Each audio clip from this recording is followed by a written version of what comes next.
Bueno, así como ha sido un tema en Nueva York, la situación respiratoria, acá en nuestro país lamentablemente tenemos una situación extremadamente compleja. Yo me atrevería a decir grave. Está con nosotros el doctor Jorge Dreise nuevamente. Doctor, ¿cómo está, doctor? Gusto en Hola, saludarlo. ¿cómo están? Lamentable, niños muertos, una situación que está desatada y de la cual me parece que no tomamos todavía la conciencia de la magnitud de esto. Claro, lamentablemente la situación del virus respiratorio sincicial, como hemos estado viendo en la gráfica, solo hay un aumento las últimas 4 semanas. Principalmente, dentro de todos los virus, el virus respiratorio sincicial es el que más infecta a los niños pequeños, menores de 2 años, y el que ha causado lamentablemente la muerte de estos chiquititos menores de 6 meses el último tiempo. Doctor, explíquenos un poquito por qué está sucediendo esto, porque claro, uno dice, esta situación es muy preocupante y es una emergencia hoy día, y todavía no comienza el invierno. ¿Qué ha provocado que esté tan desatado el sincicial? Hay varias teorías, ninguna todavía se puede demostrar claramente, pero el haber estado 2 años metidos en la casa sin ningún contacto de los virus, los niños obviamente perdieron esta capacidad de montar propia respuesta ante cualquier infección. Todos tenemos hijos más grandes de 2 años y recordamos que los niños pasan resfriados prácticamente todo el invierno, pero los 2 años que estuvieron los niños sin ir al colegio, prácticamente ninguno se resfrió. Entonces hay una pérdida de capacidad de montar respuesta cuando uno no se expone a los virus. ¿Quedaron como con defensas más bajas, por así decirlo, producto de haber estado encerrados? No lograron estimular lo suficiente sus defensas. Más que quedar con defensas bajas, no lograron estimularlo. Y la estimulación de las defensas es lo que nos permite durante toda nuestra vida, ya más adulta, ir desarrollando un sistema inmune normal. Sabemos que jugar con tierra, por ejemplo, cuando uno es chico, es mejor que estar en la casa pulcramente limpio. Claro. Oiga, doctor, pero permítame, es que el tema aquí de fondo no solamente la enfermedad, es que la fecha en la que estamos, el alto nivel de ocupación de las camas, que ya ha permitido que estemos hablando de menores muertos. A mí me preocupa mucho ese tema. Aquí la situación es bastante compleja y los papás tenemos que hacer algo para evitar justamente que nuestros hijos enfermen, pese a que pareciera, sobre todo los que van al colegio, que fuera inevitable. ¿Es tan así la situación? Porque yo la veo muy, muy complicada y de pronto siento que, no sé, escucho a la autoridad y es como que no le sintieran el peso que tiene el nervio que debería tener. O sea, yo creo que con solo un niño chico muerto es terrible. O sea, eso no puede pasar, es antinatura. Y llevamos 5. Y llevamos lamentablemente 5 en el último tiempo, principalmente por el virus respiratorio sincicial. Hay que entender que hay cosas que uno sí puede hacer en la casa. Ya ayer el ministro también volvía a decirlo, cosas que hemos comentado en los reportajes previos, el usar la mascarilla, el lavarse la mano, el cuidar a todos. Si su hijo está enfermo, no enviarlo a la casa, son cosas básicas que todos podemos hacer. No necesito realmente que el ministerio me diga, oye, usa mascarilla para evitar contagiarte o contagiar al otro. Yo creo que una cosa que después de 2 años de pandemia, todos lo supimos súper bien y lo aplicamos muy bien. Entonces hay que volver a ocupar mascarillas si va a estar en lugares cerrados. Y por cierto, las salas de clase, todo cuando hace frío, son lugares bastante cerrados y con una alta carga viral. Doctor, la última hora un niño también murió en Quilpué. Se agrega lamentablemente otro fallecimiento. Y a propósito de lo que pasó en San Antonio, lo que los padres dicen, y por eso es la pregunta que se la hago, que no llegó infectado como se infectó y que según ellos se habría infectado en el centro asistencial. ¿Cómo hacer la diferencia uno como papá o como mamá de llevar a un niño a un centro asistencial o no llevarlo? Porque ahí puede estar la diferencia para salvarlo, pero también porque se puede contagiar, por la gran carga viral que existe, me imagino.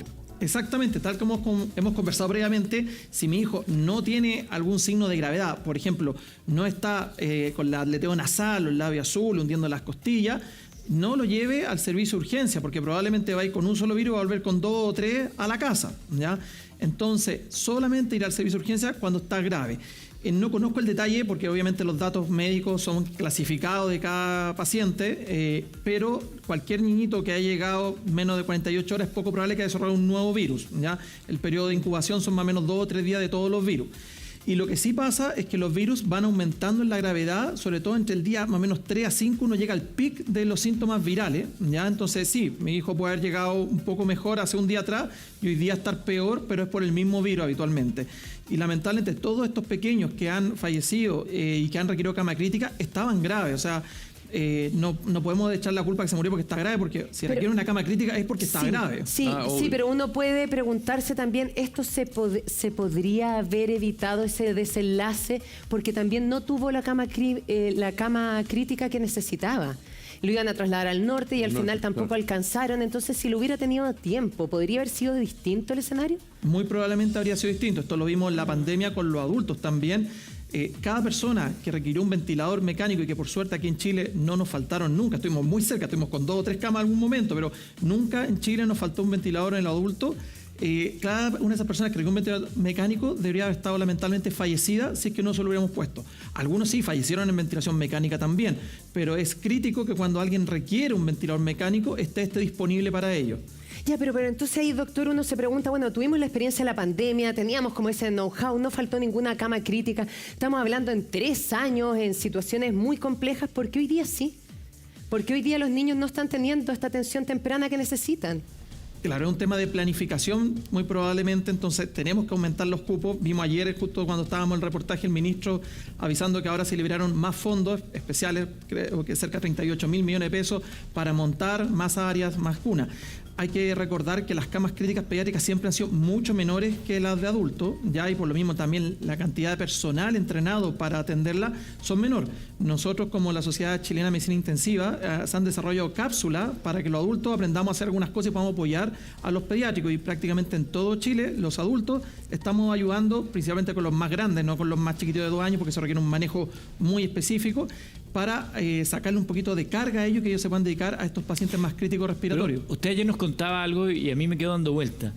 Hay una vacuna y la vacuna en Chile no está disponible y pudo haber estado disponible hace tiempo, ¿no? Hay varias vacunas para el virus respiratorio sincicial. Se acaba de aprobar recién hace un par de meses en Estados Unidos. Lo ideal es que si se mueven rápido las cosas, estén ya a finales de este año en Chile y podamos usarla. Principalmente esta vacuna está para los adultos, que recordar que el virus respiratorio sincicial es malo para las poblaciones vulnerables. Estamos hablando de los pequeños, sobre todo los menores de 5 años y muy los menores de 6, pero también para nuestros adultos mayores de 60 que tienen patologías crónicas como asma o EPOC. 10% de la población es asmática o tiene una enfermedad pulmonar obstructiva crónica conocida como EPOC. Entonces, sí, la vacuna ya está disponible, se ha usado. Hay varios laboratorios que están terminando su estudio y generalmente uno parte con los adultos y va bajando a población infantil haciendo el estudio por un tema de seguridad. ¿Se acuerdan que con el COVID partió exactamente igual? Primero vacunamos a los adultos, no solo porque fueran más graves, sino porque si nos equivocamos y la vacuna fuera mala, es más fácil que un adulto tolere los efectos adversos que un niño si nos equivocamos.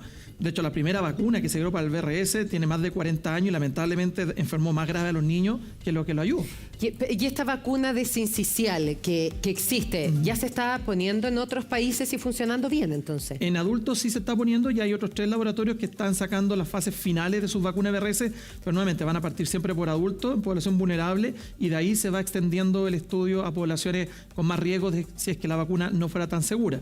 Ahora, pero la situación, doctor, perdón, a la luz de las cifras además y de las declaraciones de la ministra de Salud, del subsecretario, en fin, de médicos como usted y otros más, estamos a 2 semanas del pic y todavía no entramos a invierno. Entonces, si estamos hablando en esta situación, ¿cómo poder revertirlo? Porque pareciera que ya vamos llegamos un poco tarde, claro. ¿No? Claro, como que no hay mucho que hacer. Exactamente. La gracia de la campaña de invierno es liberar los recursos antes de que se produzca el pic. Preparar las camas, tener camas libres, tener personal entrenado, tener kinesiólogos, que son realmente muy, muy necesarios para el manejo de las secreciones. Los niñitos chicos, como les comentábamos el otro día, tienen vía aérea muy pequeña, entonces se obstruyen fácilmente y hacen después una neumonía que se puede sobreinfectar por alguna bacteria. Y es ahí donde los kinesiólogos son realmente necesarios para el manejo de estas secreciones. Entonces, no es solamente personal médico, enfermera, técnico paramédico, farmacéutico, también personal de laboratorio para procesar la mayor cantidad de muestras. Entonces, los recursos liberados ayer van a servirnos para 2 o 3 semanas más recién, porque esto no es que uno ponga dinero y la gente llegue inmediatamente. ¿Y ahí por qué no se liberaron antes esos recursos? Yo sé que usted no está metido necesariamente en este tema, pero me imagino que tiene que haber habido advertencias que se debieran haber comenzado a liberar antes, ¿o no? Para que no sucediera esto. Absolutamente de acuerdo, no tengo la respuesta para eso. Bueno, es lamentable, uno ve, además empiezan ahora las acusaciones, unos apuntan a la ministra que dice, en el caso del niño de San Antonio de 2 meses, que el niño no habría sobrevivido igual, el Colmet dice lo mismo, la medicina tiene un límite, aunque hubiera habido una cama crítica por el traslado. Entonces empieza como una discusión interna media como burocrática, apuntándose con el dedo, y mientras eso pasa, usted como mamá, yo como papá, también tenemos la preocupación por nuestros hijos y por eso queremos que de alguna manera esto sirva para que usted tenga clara la película y nos ayude justamente a entender la situación y qué es lo que puede hacer usted en su casa. La José está en el Hospital San José. Vamos contigo, José, para que nos cuentes cómo es la situación que se está viviendo en este minuto. Hola, ahí Tito. En el San José. Sí, estamos por detrás en el Roberto del Río, porque precisamente acá este es uno de los pocos hospitales de la zona norte que atiende a pacientes pediátricos de alta complejidad. Así que la verdad hemos tenido la posibilidad de conversar con algunas madres que han salido haciendo relevo para poder cuidar a los niños que están internados al interior. Nos dicen que la situación está bastante complicada en las urgencias y también en lo que es la UCI. Les voy a mostrar el edificio para que ustedes vean este edificio verde. Los últimos pisos corresponden a URASI, que es unidad de rehabilitación de pacientes de diferentes edades, adultos, adolescentes, niños. Pero esos últimos pisos ya se están habilitando para poder recibir a niños que están con complicaciones producto de las enfermedades respiratorias, porque la verdad es que ya no están dando abasto las otras unidades que atienden a niños. Esa es la situación que se ha estado dando durante las últimas horas, poder habilitar esas zonas. Pero lo que nos cuentan también las mamás que han salido del hospital para poder ir a tomar un descanso también en estos cuidados que han tenido que tener con sus hijos, es que el principal problema no es que la situación en las UCI, la UTI, sino que llegan a urgencia bastante enfermos los niños, congestionados, con diferentes situaciones respiratorias, y en la misma urgencia tienen que esperar entre 3 a 4 días. Ahí es donde empeoran los niños. Entonces, cuando ya llegan a una cama, cuando ya se les consigue un cupo para ser hospitalizados, la situación ya es irresistible y probablemente en muchos casos los tienen que intubar o hacer otro tipo de tratamientos que son más invasivos. Ese es el problema, las largas horas de espera que tienen que tener en las salas de urgencia, que se empeoran, y por supuesto después tienen que recibirlos cuando ya están hospitalizados y tener estos tratamientos que son más complejos y más duraderos. Esa es la principal complejidad que nos están comentando las personas que están aquí ingresando, saliendo y entrando. Claro. Tuvimos la posibilidad hace un ratito de conversar con una mamá. Eso te iba a preguntar. Para que nos comentara cuál es la situación que está viviendo él con su hijo chiquitito de 3 años. Vamos a pasar a escuchar esas declaraciones. Ya, Geraldine, quiero que me cuentes un poquito cómo está la situación al interior del hospital con respecto a los niños, sobre todo a los que están internados por enfermedades respiratorias. Está colapsado. Muchos niños de edad, menor de edad, sí, recién nacidos, meses, pero todo con oxígeno, No había ni cama. Ahí me dieron como una cama hace poco, hace como la 1 de la mañana, porque estaba en una silla con mi hijo con oxígeno, una silla. Ya, la situación es sumamente compleja porque, a diferencia cuando estamos hablando también de hospitalización de adultos, obviamente, llegan solos, hospitalizan solos y tienen que estar ahí ellos sin absolutamente ningún cuidado extra. Cuando estamos hablando de niños, obviamente necesitan la guardia de un adulto, de un padre. Y claro, es una situación bastante agotadora para los papás, las mamás que vienen a hacer ese acompañamiento, sí, pues porque notaba la cara de partida cansancio. Tienen una cama solamente para recibir a los niños, no para recibir a los papás, y tienen que estar igual todo el día probablemente durmiendo en el suelo, nos describían, en una silla. Entonces la situación es agotadora tanto para el niño como para el papá. Ahora Geraldine me comentaba que ella tiene un grupo familiar bastante contenedor y que hacen ciertos relevos. Ahora venía llegando una tía de ella para que se pueda quedar con su hijo chiquitito, poder cuidarlo, pero la verdad es que es súper agotador para los papás que llegan acá. Ella misma nos comentaba, llegó ayer a las 10 de la mañana y tuvo que esperar hasta la 1, 2 de la madrugada para que recién le dieran una cama. Todo el día esperando. Sumamente compleja la situación. Todo el día esperando. Acá vemos que está llegando otra mamá. Hola, buenos días, ¿cómo está usted? Ay, bien, más o menos. ¿Cuál es su nombre? Yesibel, Yesibel. ¿Viene con su hijo? ¿Viene aquí al hospital? al hospital. Estoy esperando. ¿Está esperando? ¿Y por qué viene? Porque mi hijo está estreñido hace un mes. Ajá. ¿Usted ha sabido de la situación de los virus respiratorios? Hay varios niños que están bien enfermitos, virus sincicial, influenza. ¿Cómo ha visto usted esa situación que tiene hijos chiquititos? No sé qué decir porque mi hijo todavía no se ha enfermado de eso, pero si se enfermaría, obviamente que vendría rapidito acá para atenderlo. Oiga, pero veo que Pitu, no.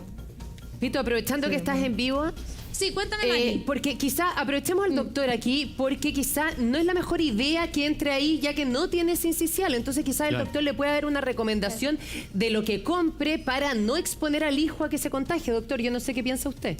Claro, efectivamente, nos estaba contando ahí la señora que su hijo tiene un estreñimiento de aproximadamente un mes. Hay varios medicamentos y cosas naturales, aumentar el consumo de verdura y medicamentos muy sencillos como el politengglicol, se vende con varias marcas, que se puede mezclar con cualquier comida, con la leche y no tiene olor, sabor ¿Cómo ni se color. llama? Polietilenglicol. Politengglicol. El etilenglicol. Etilenglicol. Claro, es un poquito trabalengua. ¿No es con receta? No, se compra así nomás, es un laxante natural. La gente lo puede mezclar, no tiene olor, sabor, color. Y esas cosas las puede resolver fácilmente en el CEFAM, en el consultorio, y no llevarlo a exponerse justamente a la urgencia, donde están todos los niñitos ahí, vemos que están con otros virus. Entonces va a salir con una receta similar a lo que le estoy comentando, pero probablemente con alguna infección de alguno de los virus de los otros chiquititos. Claro, Este es un ponle caso el seno para típico. llevarla. Este es un caso típico de lo que hemos hablado. ¿Cuándo llevar o no llevar al niño? Porque ahí va a entrar a una ensalada de Sí, virus. Porque no, que no entre. va a estar enfermo. Por mucha mascarilla que use, el riesgo de contagio está igual. Claro, el niño no va a estar usando la mascarilla, va a estar tocando lo que ha tocado a otros niños. Entonces ahí es súper importante usar toda la red de salud, ya no llevarlo a un hospital grande como el Roberto del Río, si es que no está con un cuadro respiratorio en estos momentos. Este producto que usted dice, doctor, que puede comprar ella, que es un laxante, ¿es muy caro? No, son bastante asequibles y uno siempre insiste en tratar de aumentar la fibra en la comida. Es siempre la mejor opción. Hay fibra soluble que uno puede comprar también en las farmacias o en los supermercados y es bastante buena y natural. Cuéntale, Pitu, para que no vaya a entrar ahí con su hijo, porque producto de que está lleno de virus, sobre todo el sincicial, puede contagiarse, peor, y para puede que ser le des peor. el consejo. Y doctor, usted dijo, mientras la Pitu le transmite eso, habló de un cuadro respiratorio grave. Aquí tenemos que empezar a entender, por ejemplo, que son la tos, que no son todas las toses iguales. A ver si podemos aclarar eso para que tengamos certeza de lo que estamos viviendo nosotros o una persona que está a nuestro cuidado. Claro, la tos la podemos dividir de varias formas, se puede estudiar de varias formas. Habitualmente la forma más fácil de dividirla es si es tos seca o tos con flemita. Ajá. Y aquí cuando decimos con flemita o con expectoración, no nos referimos a que de repente me salga una, significa que estoy todo el rato tosiendo y eliminando la flema. Si mi tos es seca, ya, lo más probable es que sea de origen un poco alérgico, ya, muchas veces por descarga posterior, moquito que cae por atrás de la nariz, y eso se alivia, como lo hemos conversado otras veces, con agüita con sal, chupando dulcecito, la cucharada de miel cada 8 horas, a chupar, no a tragársela de una. Ya, entonces son cosas bastante fáciles que uno puede hacer en la casa. Por otro lado, si la tos está con flema y sobre todo si esta es verde, sí se recomienda acudir a consulta médica, no a la urgencia nuevamente si es que no tenemos ningún signo de gravedad, pero porque probablemente va a requerir algún antibiótico, ¿ya? También está la tos seca, producto de los cuadros respiratorios crónicos. Ya tenemos muchos chiquititos que son asmáticos, o población adulta también que son asmáticos, y que ellos eventualmente requieren el uso de su inhalador, aumentar los inhaladores o usar corticoide inhalado o sistémico, eventualmente están en una crisis. Entonces, primera definición, todo seca, tratar de verla de otra forma. En la casa, todos con flemita, necesitamos habitualmente que algún médico examine y vea si requiere algún otro tratamiento. Y la otra... Pero es que entonces la tos con flema hay que consultarla. Sí, hay que consultarla, no a la urgencia, a no ser que esté con un cuadro grave como los labios de los niñitos azules, o que un adulto, si tenemos los saturómetros, que casi todas las casas quedaron con un saturómetro después de la pandemia, mi saturación está bajo 90%, significa que probablemente tengo una neumonía y voy a requerir antibiótico. Tos con flema, consulta sin apuro, no vaya a urgencia. A no ser que tenga signos de gravedad, como lo que hemos conversado, la guagüita, hundimiento de costillas, labios azules, aleteo nasal, rechazo alimentario, los más chiquititos. Y parar la tos de manera brusca, sea la con flema o sea la seca, ¿está bien? Porque pareciera que como que uno siempre busca eso, ¿verdad? Y lo hablábamos el otro día, porque para poder dormir mejor, qué sé yo, para tener una rutina más normal. Pero pareciera que eso tampoco está bien. Exactamente, justamente la tos seca generalmente es una tos irritativa. Entonces esa sí la podemos parar bastante fácil y tratamos de, sobre todo en la noche, pararla con medicamentos para evitar que uno tenga un mal descansar. Si uno duerme mal, todo el resto del día es malo. La tos con flema, hay que recordar que la tos es un mecanismo de defensa, entonces claro, el sacar la flema es parte de la defensa. Ahora, yo puedo estar tratando la flema en el día y pararle la noche para que pueda descansar también, eso no tampoco es terrible. Tenemos varios tipos de tos para que los vayamos viendo todos y vaya dándole los consejos a la gente. Tenemos una gráfica también, doctora, a propósito de lo que... Ahí está. Partamos entonces con la primera, tos asmática. Claro, el asma es una enfermedad que la sufre aproximadamente el 10% de la población a nivel mundial. O sea, en Chile deberían ser más o menos aproximadamente 1 de cada 10 chilenos va a tener algún grado de asma. No es el que está todo el rato dependiendo de su inhalador, ¿ya? La gran mayoría simplemente cuando tiene alguna infección viral, ¿ya? Desarrolla esta tos, que es una tos seca, ¿ya? Que si uno le escucha el pulmoncito a la persona, uno le puede poner el oído a los hijos, va a escuchar un pitito, exactamente, una sibilancia. Algunos dicen, es que parece que tiene el gatito adentro, ¿ya? Claro. Entonces ahí los inhaladores, y habitualmente inhaladores con corticoide inhalado, es la mejor opción, y esos pacientes muchas veces requieren tener un tratamiento crónico si esto se va repitiendo, ¿ya? Hay personas que tienen un asma muy estable y que solo requieren tratamiento SOS, pero otros que necesitan estar todo el tiempo con tratamiento, y esos pacientes deberían estar tratados con su broncopulmonar o su pediatra, en el caso de los niños, en forma habitual. Al costado dice tos psicógena, tics. Claro, por ejemplo, antes de hablar, eso, y no es que le esté cayendo moco atrás, es simplemente un tic que hace antes de empezar a hablar, mucha gente hace como y esa no es de preocupación. Claro, esa no es de preocupación, se trata habitualmente con fonoaudiólogo, ya esta la diagnostican los otorrinos con un examen que se mete en una camarita muy delgadita por la nariz y ven que muchas veces las cuerdas vocales también uno usa mal la voz, ya hay mucho que ver en la gente que son profesores o comunicadores que usan mal la voz y por lo tanto irritan sus cuerdas vocales y hacen disfunciones de las cuerdas vocales, que son músculos, ya. Esto se corrige fácilmente con fonoaudiología en pocas sesiones. Y esto dice también que es por nervio, entonces. Claro, y muchas veces uno está nervioso y hace... o sea, esta no es de muletilla. Claro, exacto. Antes de hablar. Esta no es de preocuparse, la tos seca la hablamos, que en general, a menos que vea que hay hundimiento y se ven las costillas de los niños, no hay que preocuparse con esta. Exactamente, es la típica tos del resfriado, la tos seca. Y esa tos seca que dice ahí dolorosa, irrita la garganta y no presenta moco, doctor, ¿es previo a la que viene con flema? ¿E inevitablemente después de esa tos seca viene la otra o no? Afortunadamente no. Ya muy pocos de los cuadros virales se sobreinfectan con bacterias. Perfecto. Ya distintos virus tienen mayor tasa de incidencia de sobreinfección bacteriana. Por ejemplo, la influenza ya o el COVID tienen mucho mayor riesgo de sobreinfectarse por bacterias, mientras que el resto de los virus tienen una chance muy bajita y por eso no hay que usar antibióticos cuando uno está con una infección viral. Hay otro tipo de tos que está en la siguiente lámina, que es la tos de perro, que le llaman. Tos de perro, tos seca irritativa. Claro, cuando los virus no afectan solamente la nariz, sino que bajan un poquito más y afectan la laringe, que es justo lo que conecta la vía aérea superior con la vía aérea inferior, que están los pulmones, ya se produce esta típica tos de perro, que es una tos con un tono mucho más bajo, ya que es más grave. Y los niños tosen y tosen y tosen y uno dice, chuta, parece como cuando el perrito está tosiendo, por eso se llama la tos de perro. ¿Y esta no es preocupante o sí? Habitualmente es viral, cede espontáneamente, pero si alguien está con mucha disfunción, sobre todo, y uno tiene que hablar, los adultos, también pasa esto. Si tiene que estar hablando y seguir hablando todo el día, uno le puede dar, además de un analgésico antiinflamatorio que habitualmente usamos con los resfriados, podemos usar unos pocos días un poquito de corticoide y eso va a desinflamar más rápido las cuerdas vocales. Lo mejor, reposo vocal si es que lo puede hacer. Claro, pero no lo lleve a urgencia en este caso, no es necesario. La tos convulsiva, que esta a mí me interesa harto porque uno tiende a pensar que hay que ir a urgencia, puede ser grave, sobre todo para un hijo. Claro, la tos convulsiva, si la guardamos para lo que corresponde, es la tos producida por una infección, el coqueluche, exacto, el pertussis, que nosotros recibimos vacuna hace la última década. En Chile se ha estado vacunando y reforzando, sobre todo a las mamás cuando están embarazadas y cuando tienen a la guaguita. ¿Por qué? Porque en los hijos menores de 1 año, esta infección puede producir apneas prolongadas, ya tan prolongadas que pueden llevar a la muerte súbita durante el sueño de la guaguita.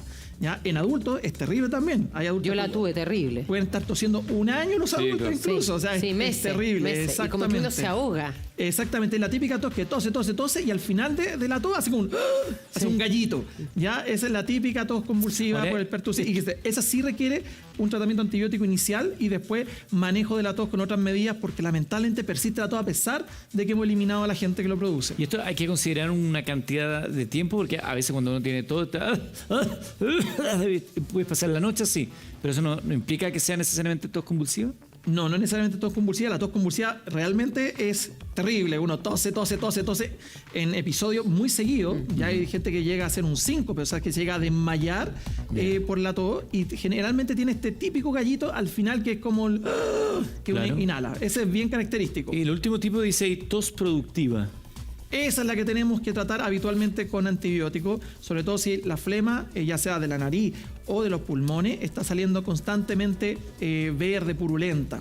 ¿Ya? Esa es la que sí debemos acudir y para que nos den el antibiótico correcto. No existe un antibiótico único para todas las edades, cada grupo es distinto y el antecedente si está en contacto con niños o no, también varía el antibiótico. Entonces, por favor, no use el antibiótico que le sobró de una pastillita porque eso habitualmente echa más a perder que mejorar. Doctor, hagamos un resumen de cuándo un hijo tiene una tos, qué características tienen que tener para llevarlo a urgencia, que hay que evitar la urgencia en estos momentos para saber identificar cuándo es necesario. Vamos a llevarlo a urgencia cuando nosotros creamos que está con un cuadro más grave. ¿Y eso cómo lo vamos a saber? En los más pequeñitos que no pueden hablar, entonces tenemos que ver signos de irritación. Por ejemplo, rechazo alimentario, que llore todo el rato, que llore con una voz más pitito, no es el llanto típico, que se le hundan las costillitas cuando respira, ya terrible si los labios se ponen azules, ya aleteo nasal pronunciado, que está haciendo un gran esfuerzo para respirar. Todos esos signos hay que llevarlos a la urgencia. Si no, trate de preferir las otras vías de médico, contacto por teléfono, por WhatsApp, por mail con su médico. Yo siempre recomiendo a los pacientes que las visitas sanas del resto del año establezcan planes de manejo ante un resfriado. Todos los niños se van a resfriar sí o sí, si van al colegio todos los años, por lo menos entre 6 a 8 veces. Es así la frecuencia. Y que vayan con mascarilla. Yo apliqué eso hoy día en la casa, salieron todos los niños con mascarilla, sobre todo si tiene guaguita. Doctor, para cerrar, siempre se dice, 3 días de fiebre, llévelo a urgencia. Si no tiene estos síntomas anteriores que usted nos dijo, ¿lo llevan igual a urgencia? ¿Lo llevamos a la guagua? No, 3 días o sea, si son muy chiquititos y están con rechazo alimentario, sí. Pero lo más grande, 3 días de fiebre está dentro del plazo normal de los virus. La influenza puede producir fiebre perfectamente 5 hasta 7 días, ¿ya? Después de un quinto o séptimo día, si yo persisto con fiebre y sobre todo si se agrega el moco, este moco verde, uno tiene que sospechar que está sobreinfectado. En los más guaguitos, menos de 6 meses, uno tiende a ser un poquito más exagerado, es verdad. Pero los demás, que son la gran mayoría de la población, no colapsar la urgencia con cosas que no correspondan. Perfecto, doctor Jorge Dreiser, gracias, doctor. conversando con nosotros acá en el Buenos Días a Todos. Muchas gracias, como siempre. Oiga, Muy lo que viene a útil todos los continuación, consejos. acompáñenme por favor, porque